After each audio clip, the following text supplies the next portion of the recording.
She served her country. She served the Commonwealth. She served our world, and she changed our world too. The passing of the Queen, obviously, in the Jamaican context, in the context of the Commonwealth, is the end of an era. The Commonwealth of Nations evolved out of the British Empire.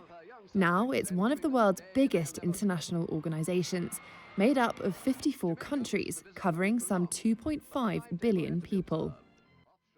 Britain's Queen Elizabeth was instrumental in creating it, and it was one of her proudest achievements. But now that the Queen's reign has come to an end, what does the future of the Commonwealth look like? The Queen.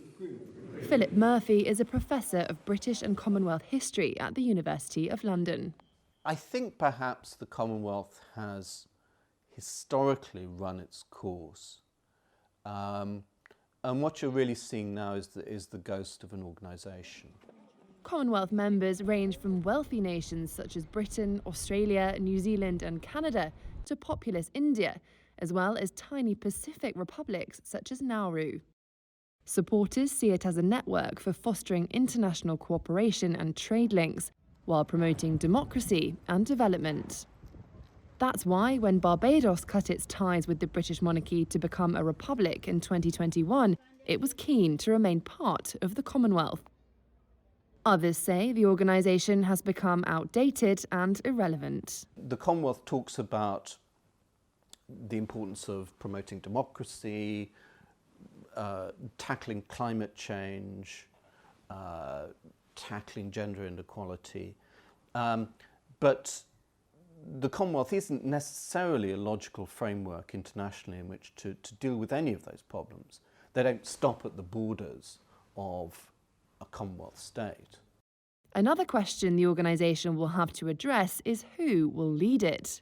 In 2018, Commonwealth leaders agreed that Elizabeth's son and heir Prince Charles, now King Charles III, should be her successor, although the role is not hereditary. And will decide that one day the Prince of Wales should carry on the important work started by my father in 1949. Barbados-based David Denny is the General Secretary for the Caribbean Movement for Peace and Integration. We have removed the Queen of Head of State. So I don't think the Queen should continue, or her family should continue to be the head of the Commonwealth.